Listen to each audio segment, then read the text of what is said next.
అలాగే ఇందాక చెప్పినట్టుగా 56,040 మంది రైతులు నష్టపోయారని తెలుస్తోంది ప్రాథమికంగా. ఇది 46,000 హెక్టార్లు పైచులకు. అలాగే ఉద్యాన భూమి ఇందాక కూడా అరటి పంట చూసాం, అది ఒక 1,400 పైచులకు హెక్టార్లో దాదాపు 2,230 రైతులు నష్టపోయారని తెలుస్తూ ఉంది. ఒక దెబ్బతిన్నీళ్ళు ఒక 39, పాక్షిక దెబ్బతిన్నీళ్ళు 489. సో వీటన్నిటికీ కూడా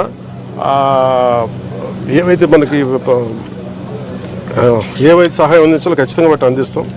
అలాగే యాక్సిడెంట్ జరిగింది పాపం, బైక్లో వస్తే చెట్టు విరిగిపడిపోయినాయి, అధిక రక్తస్రావం చనిపోయిన శ్రీ కోయా సుబ్బారావు గారు, వారి కుటుంబానికి మా ప్రగాఢ సానుభూతిని తెలియజేస్తాం.